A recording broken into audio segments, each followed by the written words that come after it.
그 5월에 유산을 해가지고 아유. 지금 이제 상담도 받고 막 하고 있는데 중학교 1학년 딸이 있습니다. 친구들과 사이가 안 좋아져 등교 거부를 시작해 오늘이 55일째 10일 있으면 유급입니다. 두려움은 갑자기 이렇게 이길 수 있고 고통은 슬픔은 갑자기 이렇게 이기는 게 아닌 것 같아요. 그럼 어떻게 하면 좋아요 그때는?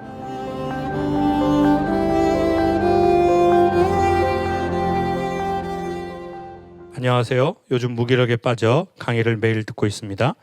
넘어졌을 때 벌떡 일어나면 안 된다고 해서 계속 넘어져 있는 중입니다. 이런 게 교육의 부작용 아닐까요? 맥락을 이해하려고 해야지 그냥 이렇게 토시 하나를 이렇게 언제까지 넘어져 있어야 될까요? 언제쯤 일어나야 넘어지지 않았을 때처럼 지낼 수 있을까요? 네, 아주 현실적인 질문 고맙습니다. 그 5월에 유산을 해가지고 아유. 지금 이제 상담도 받고 막 하고 있는데 너무 또 계속 넘어져 있는 제가 너무 조금 답답하기도 하고 그런 면이 좀 있는 것 같아가지고 첫 아이였나요? 아니면 지금 아이가 또 있으신가요? 첫 아이였는데 첫 아이. 네. 결혼은 한 지 얼마 되셨어요? 2년 정도 됐어요. 2년 되셨고 결혼하시고 너무 좋았고 또 아이도 2년 만에 딱 적절하게 신혼생활 우리가 딱 하고 딱 아이가 생겼을 텐데 되게 뭐 옷도 사고 뭐 아이 용품도 사고 막 이런 생각하고 있었을 텐데 아이가 그렇게 돼서 얼마나 마음이 그러겠어요. 근데 확실한 건 일단 우리가 벌떡 일어나려고 하면 안 되잖아요. 우리는 이미 넘어지면서 뼈에 금이 갔을 거예요, 우리 마음에. 근데 그게 우리의 뭐 이미지 때문이든 아니면 그래 다시 일상을 살자 뭐 이런 마음 때문이든 갑자기 벌떡 일어날 수도 없고 일어나려고 해서도 안 되는 것 같아요. 그리고 일어날 힘이 없고요. 그리고 일어나서 우리가 일상으로 복귀할 힘이 있지가 않고 그래서 우리가 약간 그럴 때 있잖아요. 극장 갔는데 좀 미리 가면 좋은데 우리가 우리의 뭐 사정이 있어서 늦게 갔어요. 이미 영화는 시작되고 있어요. 불은 꺼졌어요. 오른손 왼손에 나초랑 버터구이 오징어랑 콜라랑 들었어요. 근데 갑자기 들어가니까 공간이 어때요? 깜깜하잖아요. 너무 깜깜하거든요. 그리고 요즘은 그나마 바닥에 뭐 그런 걸 많이 박아줬는데 옛날 극장은 여러분 아시잖아요. 나이 잡섰으니까 옛날 극장 가봤잖아요. 뭐 단성사 막 이런데. 그러면 그때는 이제 뭐 바닥에 이렇게 뭐 이렇게 불빛 이런 거 안 박혀 있었거든요. 화살표 이런 거. 그러니까 너무 깜깜한 거야. 근데 눈이 갑자기 어두우니까. 그러니까 아마 우리가 지금 선생님 부부도 그렇고 우리가 살다가 서서히 어두워지면 적응할 수 있거든요. 부모님이 이제 돌아가실 것 같아요. 그러면 1년, 2년, 3년 준비했어요. 그때 돌아가셔도 충격인데 갑자기 오전에 인사하고 막 이러는 경우들이 있어요. 근데 갑자기 어두워지니까 어떻게 해요? 그럼 어떻게 하면 좋아요, 그때는? 근데 놀랍게도 그때는 가려고 하면 사고가 나요. 그때는 좀 그 자리에 서 있는 게 좋을 것 같아요. 그리고 역으로 눈을 감는 게 좋죠. 그리고 만약에 할 수 있거든 마음을 조금 차분하게 숨을 이렇게 내뱉으면 실제 눈에는 어떤 일이 벌어지냐면 눈 안에는 조리개가 있거든요. 빛을 모으는. 이게 멈추고 눈을 감고 편안하게 조금 할 수 있다면 이렇게 좀 더 확장이 돼요. 그러면 그 빛으로도 어느 정도 보이죠. 근데 환하게 보이진 절대 않습니다. 그냥 우리 부부가 딱 갈 만한 그 정도만. 이제 우리에게 그런 일이 있었기 때문에 우리는 또 그 다음 또 우리에게 반드시 선물이 주어질 겁니다. 그때 아이가 태어났을 때는 또 지금과는 아주 다른 감정이 되실 것 같아요. 부디 두 분에게 그렇게 되시길 바라고 종교를 떠나서 제가 기도하겠습니다. 감사합니다. 그리고 정말 또 우리가 이 와중에 고마운 거는 우리가 정말 힘들 때 이렇게 글을 쓸 수 있다는 건 우리 안에 이 모든 시간들을 이겨낼 최소한의 힘이 있기 때문에 우리가 쓰는 겁니다. 정말 힘이 없으면 우리는 아예 쓸 수가 없거든요. 그리고 또 슬픔을 지우려고 하면 안 될 것 같아요. 지우려고 하면 더 힘들거든요. 그냥 그 슬픔과 같이 간다 이렇게 생각하면 좋을 것 같아요. 그 슬픔을 밀어내려고 하면 이게 더 힘들거든요. 우리가 요즘 혹시 슬프거나 힘드신 일이 있다면 이 슬픔을 극복한다라는 이 단어로 접근하지 말고 같이 간다. 두려움을 이기고 나서 해라. 이 말이 아니라 두려워하면서 하자. 그게 더 희망적 메시지거든요. 언제 두려움을 이겨요? 그날이 잘 안 오는데. 두려워하면서 하는 거죠. 그러다가 두려움이 빛이 와서 어두움이 사라지듯이 이렇게 사라지겠죠. 그러니 이겨내려고 하지 말고 이 슬픔과 당분간 같이 간다고 생각하면 좋을 것 같아요. 근데 좋은 거 하면서 같이 가야 돼요. 운동하면서 같이 가야 돼요. 산책도 한번 좀 하면서 이제 가을이니까 힘들지만 강아지가 있으면 강아지랑 같이, 남편하고 같이, 혼자 이렇게 너무 좋더라고요. 이번에 산책했는데 아줌마들이 막 독특한 운동도 많이 하시고 볼거리도 많더라고요. 저 빼고 다 다른 방향으로 뛰어가시더라고요.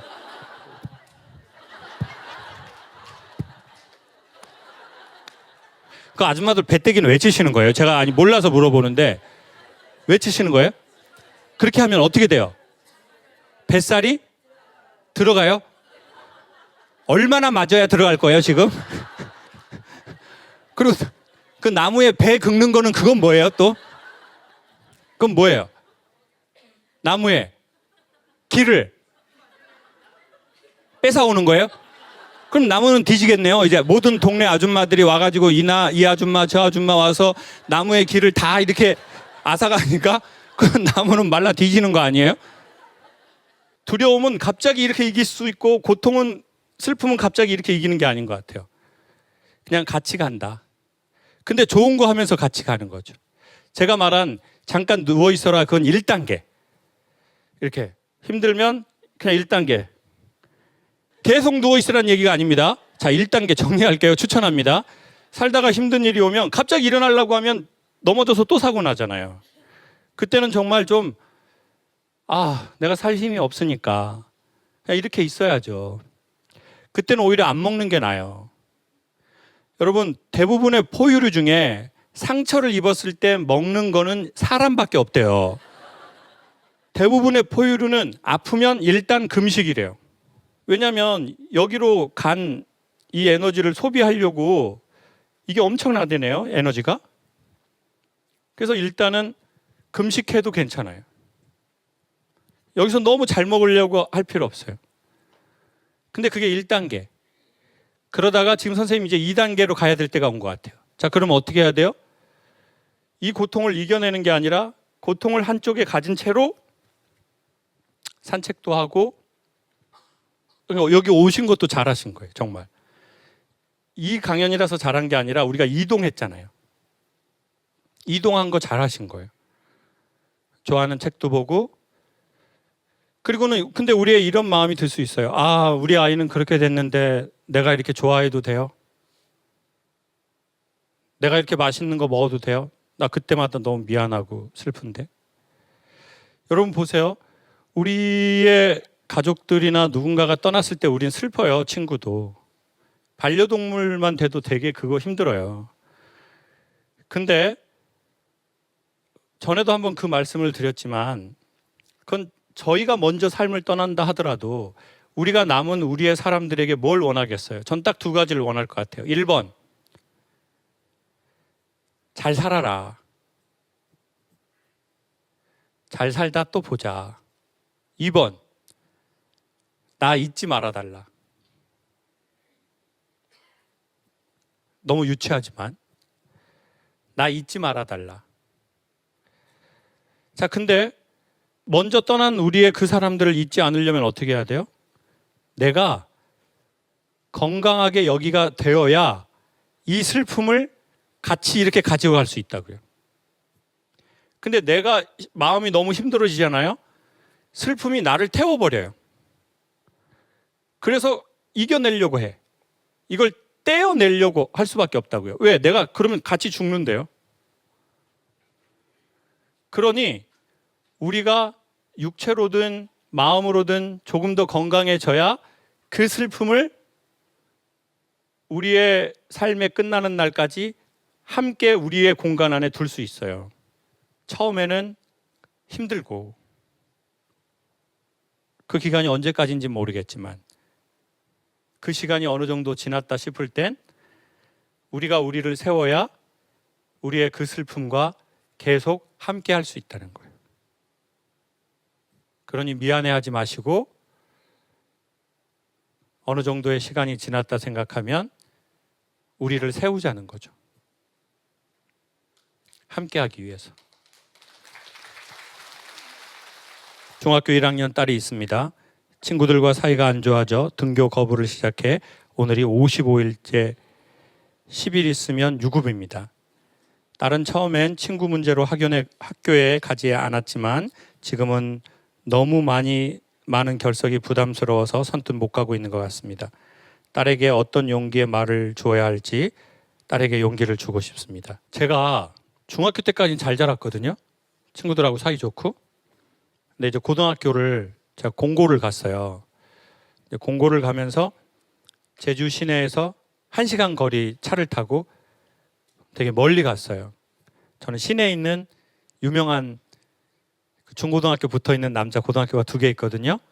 제주 1고, 제주 오연 고등학교. 그래서 제주에 나와서 뭔가 밖에서 활동하는 사람들을 만나면 제주 사람들끼리 제일 먼저 물어보는 말이 오고 나와수가 일고 나와수가 이렇게 물어봐요. 그 2 학교가 대부분 좀 제주 출신의 뭐 밖에서 일하는 사람들이 거의 대부분이거든요. 근데 이제 저는 공고 나왔잖아요. 그래서 어린 나이에 되게 내가 원해서 간 학교가 아니니까 되게 좀 그렇더라고요. 또 학교를 가는데 친구들이 고등학교 저희 시외버스 터미널에서 버스 타고 1시간 가는데 담배를 거의 폈어요. 고등학교 애들이. 그리고는 이제 너무 인원이 많으니까 이제 친구들 무릎 위에 보통 이렇게 의자 2개에 4명이 앉고 이제 막 졸리면 이렇게 했는데 뭐가 맨들맨들해서 보니까 스님이 앞에 앉아 계셨는데 이렇게 막 그리고 막 뒤에 애들 담배 피고. 근데 고등학교 1학년 때부터 돈을 뺏기기 시작했어요. 친구들이. 근데 제가 왜 자존심이 상했냐면 선배한테 뺏기는 건 좀 괜찮겠는데 동급생한테 뺏기는 거예요. 걔 얼굴이 지금도 기억나요. 걔는 저한테 이제 그때 승차권이 있었던 때였거든요. 종이 승차권. 종이로 된 거 아시죠? 그 버스 탈 때. 알아요? 회수권? 나이 많이 잡수셨네요. 이거 아시네요? 회수권. 근데 이제 회수권하고 이제 그 친구 항상 저한테 이런 멘트를 날렸어요. 장구가 500원만 줘봐라. 근데 너무 치욕스러운 거예요. 동급생한테 뺏기니까. 이게. 근데 엄마한테 말을 안 했어요. 저희 엄마는 지금도 몰라요. 그냥 말하면 1번 걱정하신다. 2번 그러니까 네가 멍청해가지고 그 학교를 간 거다. 엄마는 저한테 멍청이라고 하지 않고 앞에 단어도 하나 붙이셨어요. 저한테 똥멍청이라고 했어요. 근데 그 얘기를 듣고 화가 난 이유는 엄마가 나한테 똥멍청이라고 해서 화가 난 게 아니라 내가 봐도 난 똥멍청이 같은 거예요.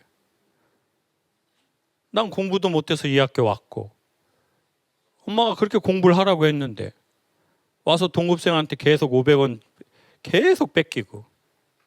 그리고는 이제 강사가 되고 나서 안산의 반월공단이라는 곳에 강연을 갔는데 걔가 거기에 직원으로 앉아 있는 거예요. 저한테 500원씩 뺏었던 애가. 저 약간 소름이 돋고 진짜 기분이 묘하더라고요. 이렇게 앉아 있는 거예요, 저쯤에. 근데 얼굴이 변했더라고요. 그때는 막 되게 안 좋은 인상이었는데 애가 이제 나이가 먹고 인상이 되게 좀 순해졌더라고요. 그러더니 강의가 끝나니까 저한테 오는 거예요. 그래서 창호가 뭐 점심이라도 할 수 있냐? 그래서 제가, 왜 강사로 뺏으려고? 그 말은 못했어요. 하면 또 맞을까봐. 창피하잖아요. 나 싸움도 잘 못하는데. 어머니에게 드리고 싶은 말씀은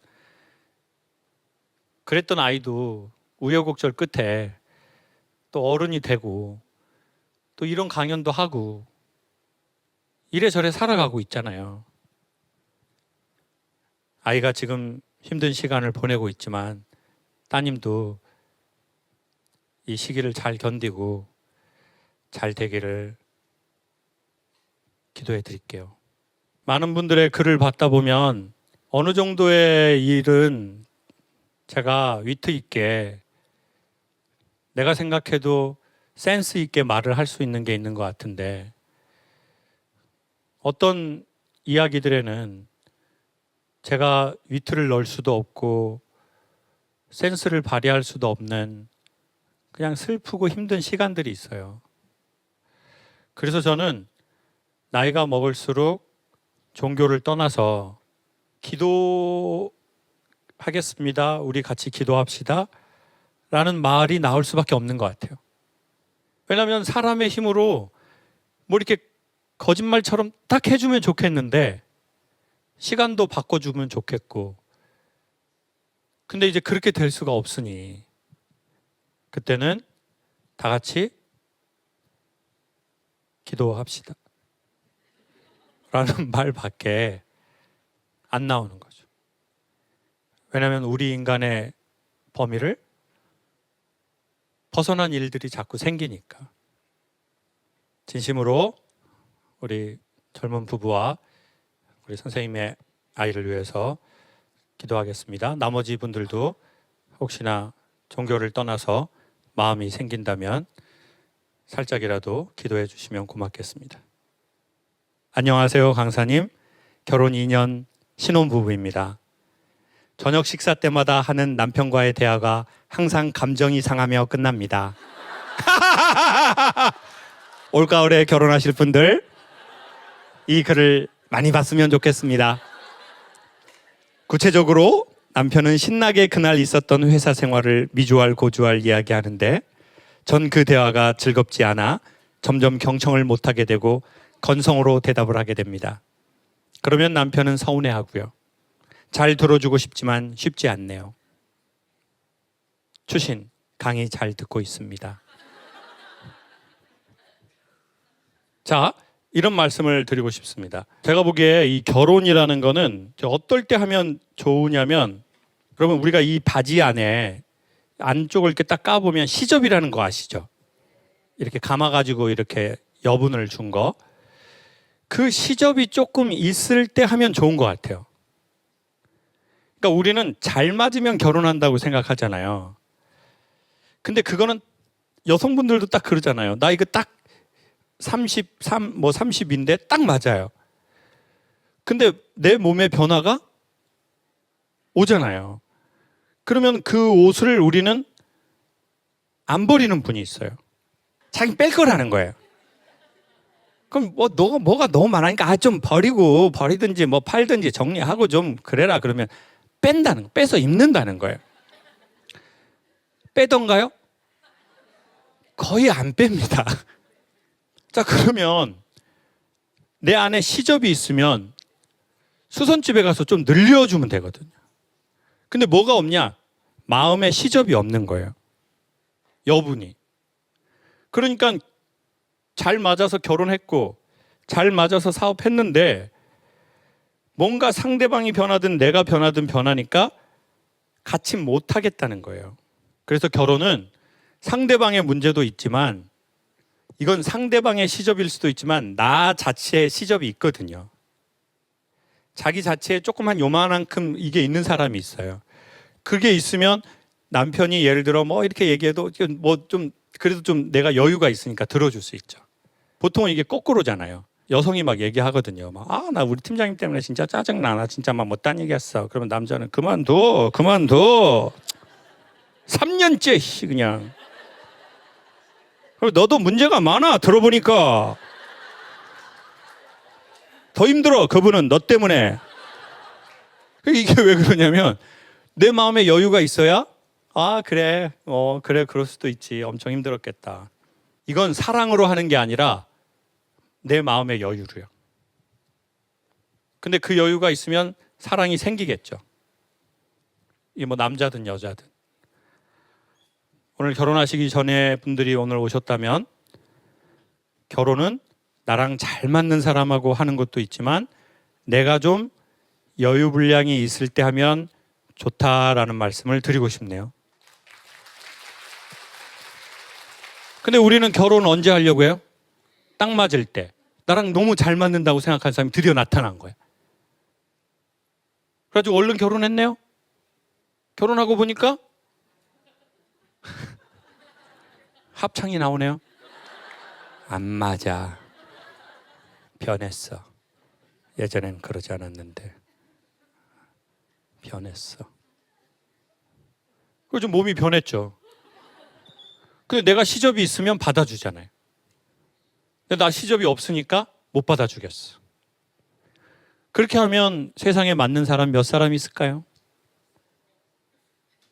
살다가 보면 나도 내 마음에 안 드는데. 그러면 나도 내 마음에 시접이 조금 있으면 내 마음 안 드는 걸 조금 이렇게 해줄 수 있다는 거죠. 감사합니다. 목적을 잃어도 괜찮다. 목적을 잃었다고 본인의 존재감이 떨어지는 건 아니다.